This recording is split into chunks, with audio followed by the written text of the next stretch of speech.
Christmas has come early. It's December 1st, and Toyota has just shown off its all-new three-row crossover, a highly anticipated Grand Highlander.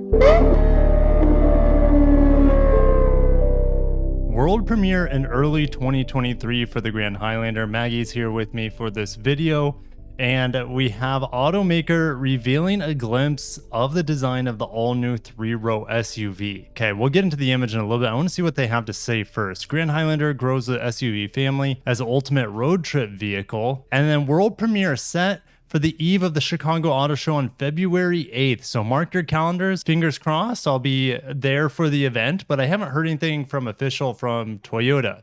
So this is my first time seeing it. I didn't get like embargoed information or anything. I think they really wanted this to be a secret, even though we all knew about it. The Highlander nameplate, which was introduced in 2001, ushered in a new chapter in SUV evolution that soon became the foundation of an entire segment. 4 generations later and over 20 years of sales success, Toyota will do it again with an all-new three-row Grand Highlander equipped for family adventures. The Grand Highlander will be the perfect addition to the lineup. I think what's more important is the sister vehicle to this, which will be the Lexus TX. That vehicle is more important for the Lexus lineup than this vehicle is for the Toyota lineup. So let's break this image down. Also, before we jump in, check out my brand new channel focused on anything electrified. Kirk E-Cars is my second channel. I can't thank you enough for the massive growth in just the first 2 days. And I can't wait to feature new vehicles on that channel to expand my coverage from the Kirk Kreifels camp. I just talked to BMW. Sounds like I'm going to be getting cars from them in the new year. So yes, BMW, many manufacturers will be pouring into that brand for you guys to feast on, other than my normal Japanese and Korean content. Let's get back into the Grand Highlander. Okay, after lightening up the image, we have Grand Highlander across the back. Am I seeing lobster claws come back? Now, this kind of design doesn't look that much different from the front end of the Prius, so that's pretty cool. They might be like flip-flopped in terms of length, but lobster claws, now this is definitely a more attractive design in my opinion than most of the Honda lobster claws. And then if we look at the Subaru lobster claws, I would say this probably looks better than most of them as well.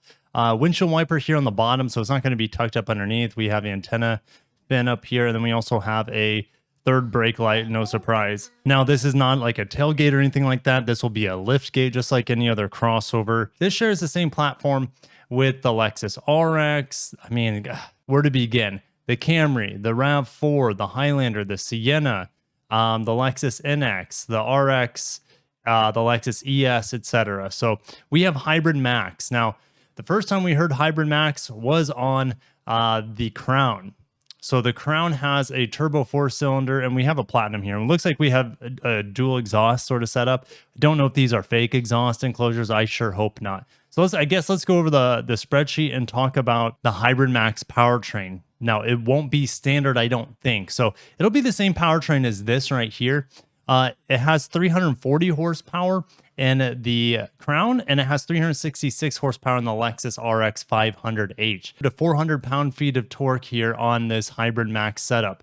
So it's a new type of hybrid for Toyota. They have a turbo 4-cylinder, which by itself produces 275 horsepower and 317 pound-feet of torque, mated to a single motor, which hooks up to a 6-speed automatic. And then you have an E-axle on the back to move the rear wheels. And that E-axle is essentially the same as the all-wheel drive BZ4X.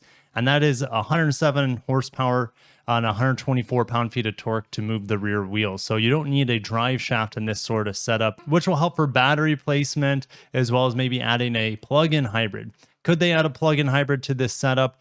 Absolutely. This is kind of what I'm hearing for the Lexus TX. I don't know if they're going to give you a plug-in hybrid of the Grand Highlander at launch. It might be maybe a mid-refresh sort of thing. I'm not quite sure. They could go this route as well, the 450h Plus, but this has a much smaller electric motor in the back in this plug-in hybrid setup that we see in, let's say, the RAV4 Prime or the Lexus RX NX 450h Plus. The standard powertrain very well could be the 350h.